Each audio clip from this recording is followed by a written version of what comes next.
I think self-made encompasses everything that you had to go through, all of your hard work and struggles and ambition and everything that drives you to get to where you are.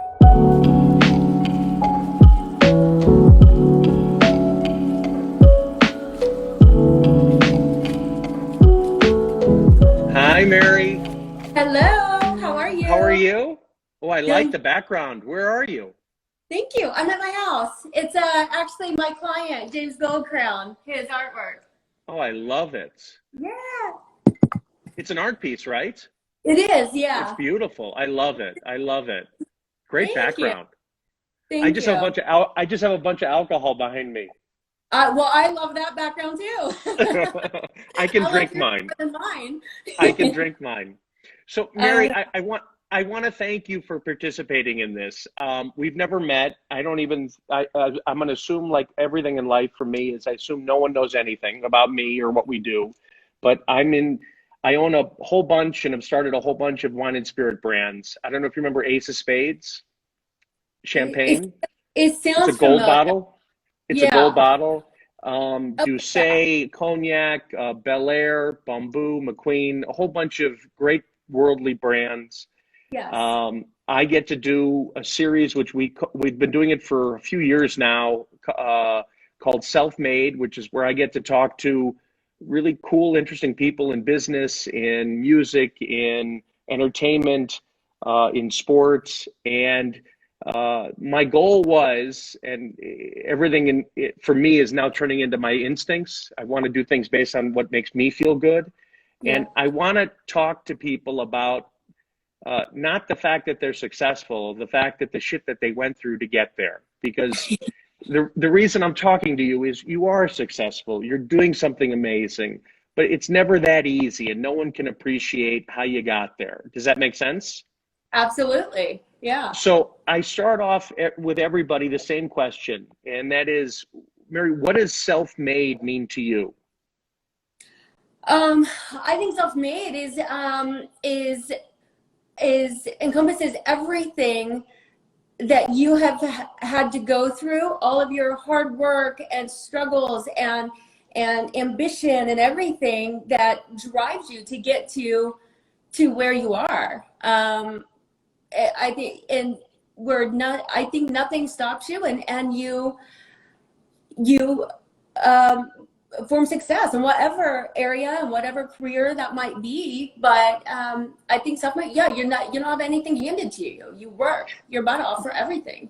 Do you feel that way, that you've driven yourself, and it's because of your drive is where you are today?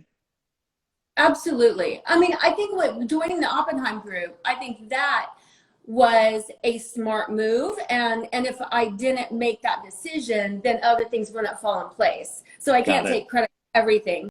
However, being there and being as successful as I am there, that is just hustle. And but with the show, I mean, I got lucky with the show, wanting to do it Well, with our we'll talk about yeah the show, but yeah. what did you want to do when you were a little kid? What did you want to be when you grew up? Um, a marine biologist, I think. Seriously? Why? Yeah. Why? I, I, I loved the ocean. I loved sea life. I loved dolphins and stuff. And I always just, when I was young, I thought like a marine biologist or like a dolphin trainer or something. This is when I was a little kid, or maybe Sure. a veterinarian or something. But obviously, I took a total different turn. No, I wanted to be an archaeologist. I wanted to dig in the ground and look for stuff. Like that was the first thing. I wanted to find treasure. That was my goal. But Yeah. so when did what was the next thing for you? Or when did, because you're business minded, you're really good at what you do. So when did it turn into that? Um, I, well, I've gone through business before, but then I think I got into real estate. I realized I loved real estate. I went to college for radiology. Just wasn't for me. And then I got into real estate because I found myself wanting to move every year, just Yeah. to just have that process, and it wasn't good for me. It wasn't good for my finances or my child. And so I decided to get into real estate and do it for other people and make money at it where I could stay put and make a career out of it. So I've always had a passion for it. I always will. Do you remember your first sale?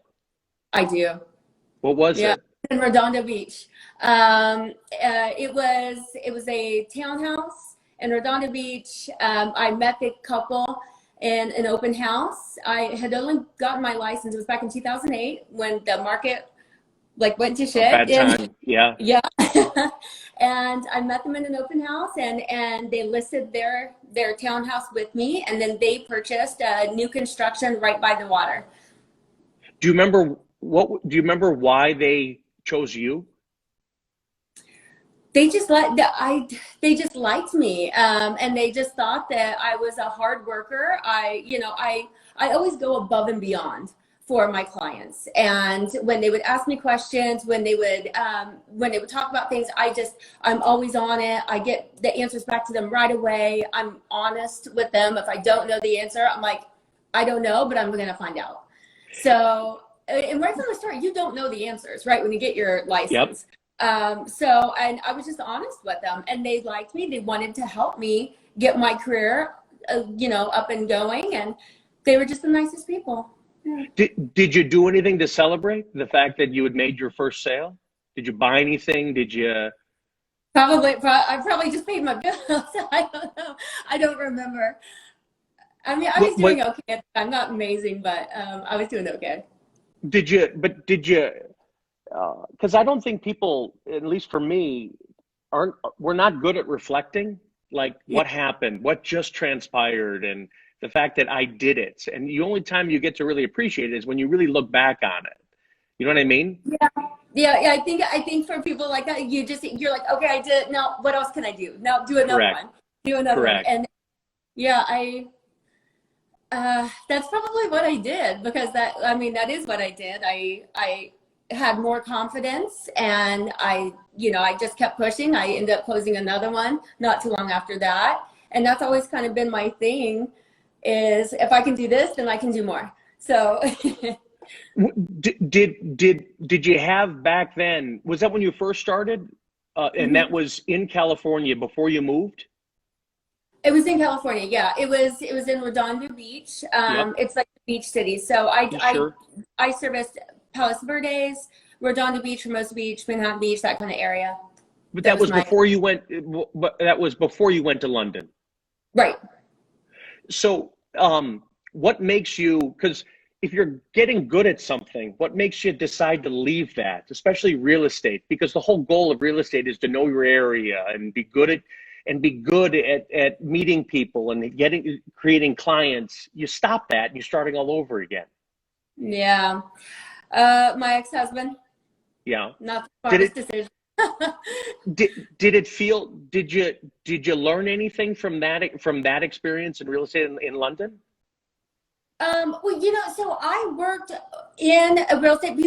A lot of people have a misconception about what I did when I was there. A lot of articles come out and say I was doing real estate in London. It's a whole different thing there. I did work for the Candy Brothers, and I worked with them on when they were doing the Project One Hyde Park. And they had the condos. They were doing all the design and remodels and stuff, and all the interior design and stuff of those. And so I worked with them on that. And so I wasn't selling those, but it was with all the really high net worth individuals that were all coming through. I was taking care of all of them while they were doing and helping with those units there. Did you miss the real estate side that you're doing in LA? I did. That's what I'm meant to do. I did miss it. It was nice just to get a new. London's amazing. So I was just trying to enjoy that point. But then when that didn't work out, I came back and jumped into it with Jason. I made like a little up in New York, and then came back. When did you realize you were good at it? I knew that I was good at it when in the biggest downturn of the market, like I was still fresh with my license. I was still doing better than a lot of other people that had their license for years.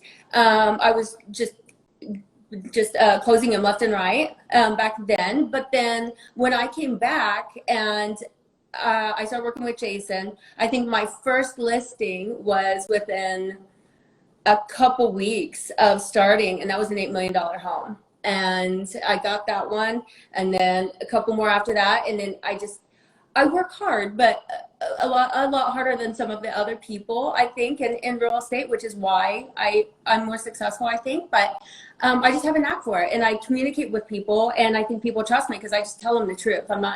I don't think I get myself anywhere by lying to them just for the sake of one sale. So I was thinking about you this morning, and I was thinking about, like, if someone asked me the question, what makes you successful? And to me, it's realizing to cut the cord and realize the only person who's going to get shit done is me. I have to do it all. If someone helps me, great, but I'm going to assume they're not going to. I have to make it happen. And to me, that's what it sounds like you have, is you're just going to get it done. I'm going to go get it done. Yeah, that pretty much. I mean, I don't know how many times in life people really help you out that much, you know? It's, I mean, if you want something done, do it. You can only just depend go on do yourself. it. Other people will let you down. In the business of in your business, what's been things that you wish you could have changed if you had to, or the mistakes you made? Oh, that's a good one. I think I wouldn't have gotten as flustered, like in the beginning, because I'm very hard on myself. I expect greatness from myself, and maybe that's why I push myself so hard, because I just hold a lot to go. If I don't do something as well as I think I could have, then I'm like, and so I push myself even harder. So I'm not sure that I would change that, because I think I keep getting better and better by every mistake I make. I keep getting better. I learn from it, and I'm better for that. What gets you down? What brings you down? What brings me down? I think not. I really get down. I get stressed. I get stressed, like if there's too much on my plate, but I get stressed out, but I keep going. I think if I don't handle a situation as well as I think I could have, if I feel I should remain more calm, or if I should have taken a different approach to a deal. And if something doesn't work out, I'm like, oh, I should have done it that way, not this way. Then I'm hard on myself. Were you stressed? I mean, I think people thought the end of the world was coming with COVID, especially with real estate. Were you stressed then? Not too much. We only sat around for a couple weeks because it's an essential business, and I've been working more than ever. I mean, I'm busier than ever. So I never really sat at home too much, more than about a week. And that didn't really stress me out. I just take proper precautions, but I'm not too stressed about it. So we'll talk about the show. And I don't know if you get a kick out of it, but this morning when we announced that we were going to interview you, I got 3 or 4 emails from my own team saying, "Oh my God, I love her. I love the show. I can't believe you're talking to her." Does that, I get a kick out, when with me and my own brands, when someone says they've heard of them, and a lot of people have because they're big brands, I still am shocked. Does that give you chills today, the fact that people know who you are and they care? Yes, I say this all the time. I'm like, it's so bizarre to me because to us, I'm still living the exact same life. Because it's all my best friends. I'm lucky enough to work with all of my best friends, and we're working in the same environment. But now people just know who we are. And my mom's actually in town I flew her in town for her birthday, and she's like, what? Because if people are just coming up and like, oh my God, I love you. And it's just so crazy that people know who I am. They care. They want to know what I eat, what I do for workout, what I like, what am I doing on a daily basis? And I just feel like I'm the same person. I just happen to be, I guess, now on TV, but I'm still What the did your same what thing. does your mom what does your mom think when she saw this? How does she react to all this? Um, I think she's just like, wow, babe, this is, she's just kind of, she's shocked, but she's proud of me. She's very proud. How did the show come about? How did you come to the show? How did it all happen? So Adam DeVillo came to us. He saw a photo, I believe it was in like Variety or Hollywood Reporter or something like that, of our real estate team. And he just thought this could not possibly be real. He made an appointment to come talk to us. And Jason, at first, he was like, "Oh, we've had other people come." And I don't think so. He was pretty persistent. We knew his history with the hills in Laguna Beach. And so he's like, well, I'll give him a shot. So he came and spoke to us. He realized we all had personalities and we were successful agents. And he said he wanted to do a sizzle reel. So we did that, started pitching it around to the different networks, and Netflix ultimately picked us up. How long, but for the first season, when was it filmed and then when was it put on, as an example? Do you remember? So it was about 2 years in the making before season 1 even came out, because it was about a year with pitching it, doing this as a reel, pitching it around, finally Netflix picking it up, them deciding who they wanted for a production team, everything like that, and then we started filming. So it was a very long process to even get to season 1. Once we did season 1, it was about, I think we started filming in like July, stopped filming in about November, and then it came out maybe in March, I think. So for editing, and March or April, something like that. Do you remember at the time when you guys sitting around, whether it's you and Chriselle or anybody on the show, before it was coming out, what did you guys think? Like, what did you? It's just like, real. It's still real. I mean, it's, we were excited, and then we see ourselves up there, and I think Chriselle probably is used to seeing herself on TV, but sure. But for the rest of us, we're just kind of like, it feels like a dream. And even now, last night I flipped on TV, like for my mom and my sister, we were all sitting here, and to see like our show pop up there, I'm like, it's crazy. But if I were you, like, again, because I knew I was talking to you and I'm Googling you, and the first thing comes up is an article in the Daily Mail, which is in London. Like, like, did you ever imagine that would happen? No. My wedding was in People magazine. And I'm just geeking out. I feel like I'm still just like, I'm in disbelief. I'm so grateful, but it's so cool. But do you remember when someone recognized you the first time?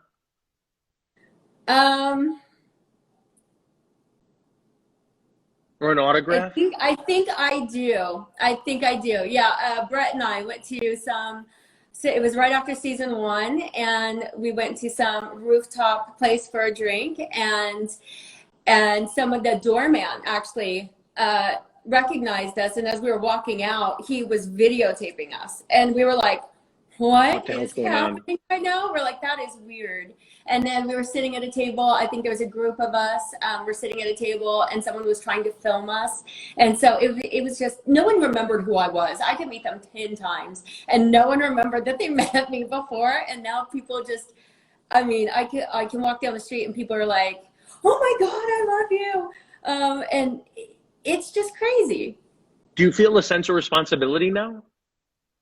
Like, well, I have to be aware. Responsibility. I have a son and my family and stuff I never want to let them down or disappoint them or embarrass them. So I've always kind of felt that. But now more than ever, because more eyes are on me, and anything I do, even for fans, young fans, if I'm not a good role model, then some of them look up to us and think, oh, I want to be like her. I want to be successful like this. So if I do something that's, not along those lines, something that isn't respectful or respectable, then I feel like I'm letting a lot of people down, not just my family. Do people in the real estate field come up to you and say, "Oh my God, I've learned from you," or "I've done something that you've done that I've watched you," where you're almost giving your own advice without giving it? Well, I've had people send me messages on Instagram and stuff a lot, asking what are my best tips? How can they get ahead? Give them any advice because they're struggling to find clients and stuff like that. So I try to respond back as much as possible. I feel lucky that I've learned along the way, and if I have questions, I have Jason to turn to. But so I want to try to help people out as much as possible. But I don't have people come up to me in person so much doing that. But. Did you ever watch any shows like yours prior to the show? I don't watch a ton of TV. So there's nothing that. Again, one of our salespeople, I'm going to shout out Emily here. She'll love it. In North Carolina, it's like, "Oh my God, I binge watched season 1 and 2, and I just had a baby, and I just finished season 3." Like, is there anything like that you would do? Any show before all this? Before all of this, I didn't know, probably not. I was too focused on, I like our show. The only other thing I would probably do is like some sort of a home remodeling thing with Romaine, because it takes both of our careers, and do something where I'm doing the real estate portion, he's doing the construction portion. So I would probably do something like that. I would never do anything like Housewives or anything like that. It's just not me. I would be so miserable. I can't deal with all the drama. But if it's something professional, I would do it. Do you watch your own show?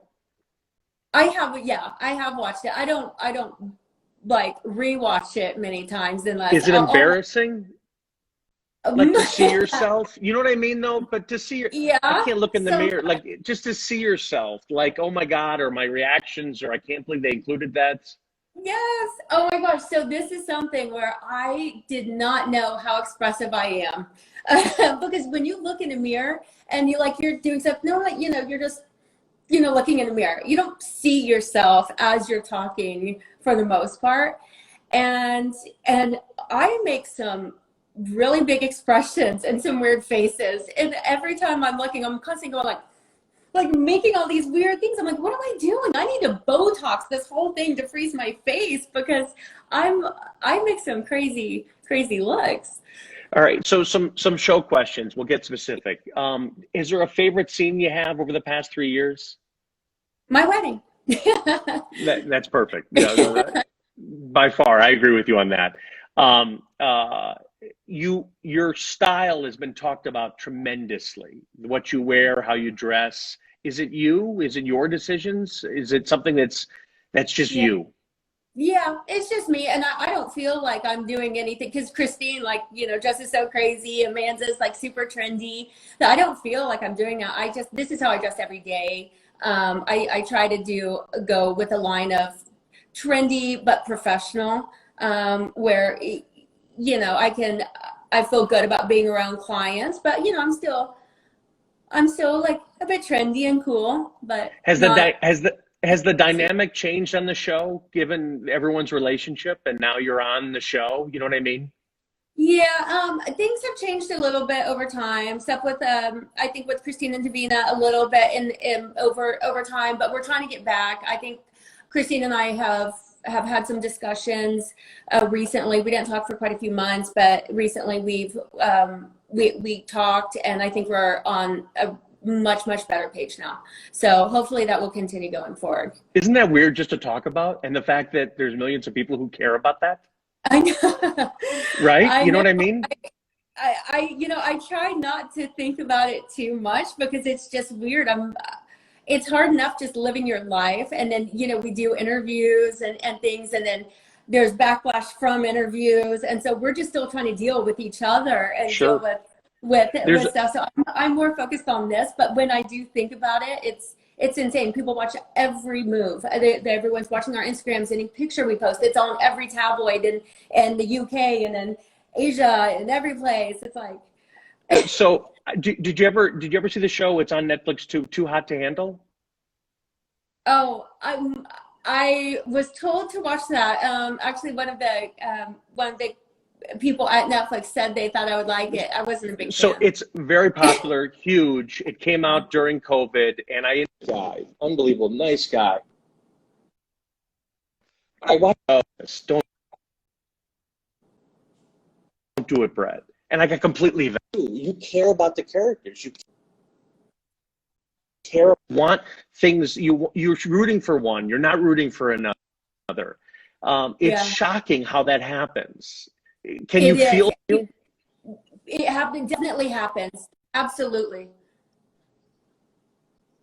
Yeah, it definitely happens. I think people really, they're focused on their team, Mary and Chriselle, or team Nice Girls, and team like, or they really like Christine. And so they have like these teams, almost like with Twilight, Team Edward or Jacob or something. I'm like, where did this come from?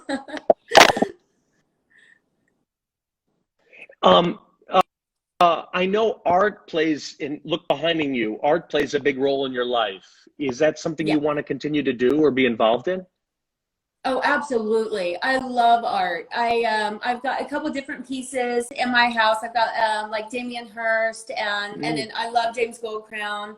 I've got another piece of like a really cool Buddha sculpture. I forget the name of the artist.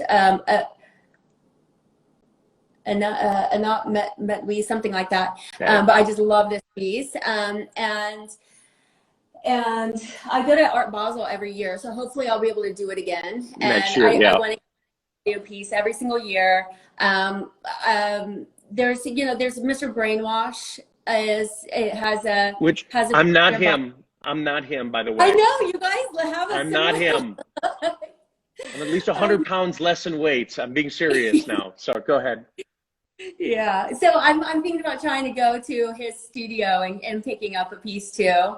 I want to just keep collecting. I think it's a great investment. It makes me happy. It just increases my quality of life, being able to look at these beautiful pieces. So it's something I'm passionate about. Is there anything, do you set goals? Do you see yourself, what do I want to do the next 3 years, next 4 years? Is there something else you want to achieve? I want to start investing in more properties. I want to flip some homes. I want to start doing that. Because first of all, interest rates are so great, and I want to start beginning a business with my husband where we can start making money on the two of our professions. So I think that would be fun. I want to be able to travel more because we have had to cancel every single trip, including our honeymoon, because of COVID. And then what else? I think continue investing and being a smart businesswoman.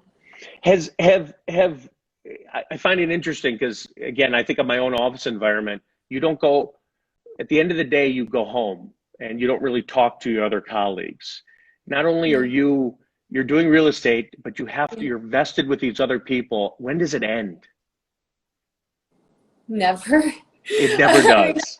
I talk to most of them after we come home. I'm still like, Amanda and I will FaceTime and stuff like that. And Jason and I continue to work. Both of us work till very late hours. And we're like still talking, doing business late at night. And then, early in the morning again, trying to talk about the upcoming day, things we've got going on, scheduling stuff. And we talk nonstop to each other.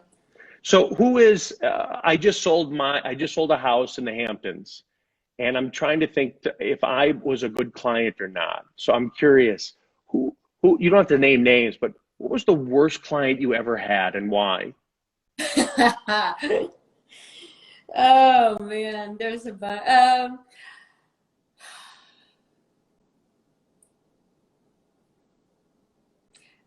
oh, there's been some complicated ones. That's a tough question because there's some recently that have been very frustrating, but not the worst clients, but very frustrating.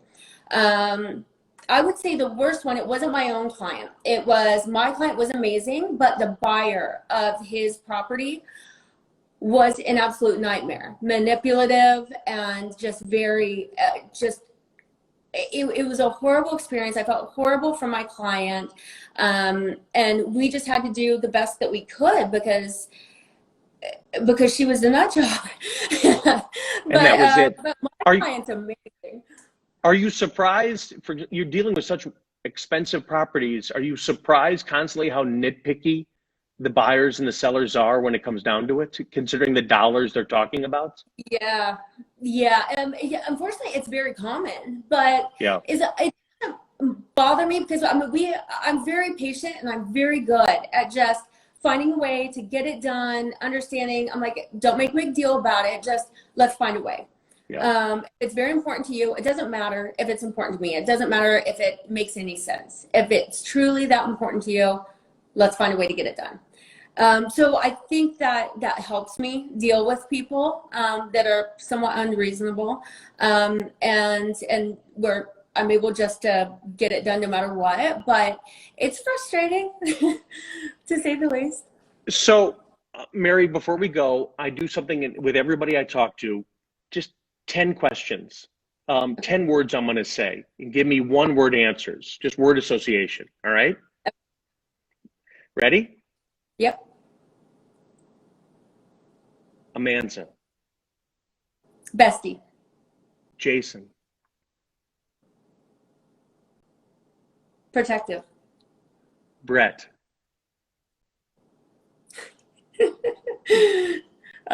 Brother. Romaine. Love of my life. Chriselle. Strong. Heather. Bubbly. Davina. Opinionated. Christine. Feisty. Maya. Grounded. Zelda and Nico. My babies. All right. So, Mary, I love talking to you. I completely get why your fans love you. No offense to everybody else in the show, but you're owning it right now. And you just seem unbelievably honest, unbelievably down to earth. Someone wrote how soulful you are. I also think out of everybody on the show, again, you like real estate and you're really good at it. And that's why, fuck Jason, that's why he's not giving you properties, because he's giving you because you're good at this. You like this. And I think it shows you care. And I'm a business person. So like, you can't teach people the qualities that you have. I can teach you how to do real estate. I can't teach those qualities that you underlying have. And that's the hard part, but I think it's fantastic. I hope it keeps going. I hope you and Romaine get your own show. It'd be awesome to watch. It'd be amazing. So Netflix, ready for your own show. Make it happen. M&R, we'll call it. But thank you for participating. Stay healthy. Keep drinking. Keep buying art. Of course, yeah. I've got all your bottles right here. Good, and stuff. good. Wait, I'm going to celebrate with my mom, too. Today's her actual birthday, so I'm going to pop one over. Tell her happy birthday. And it's all reminder, it's all because of her you exist. So she gets the self-made out of this.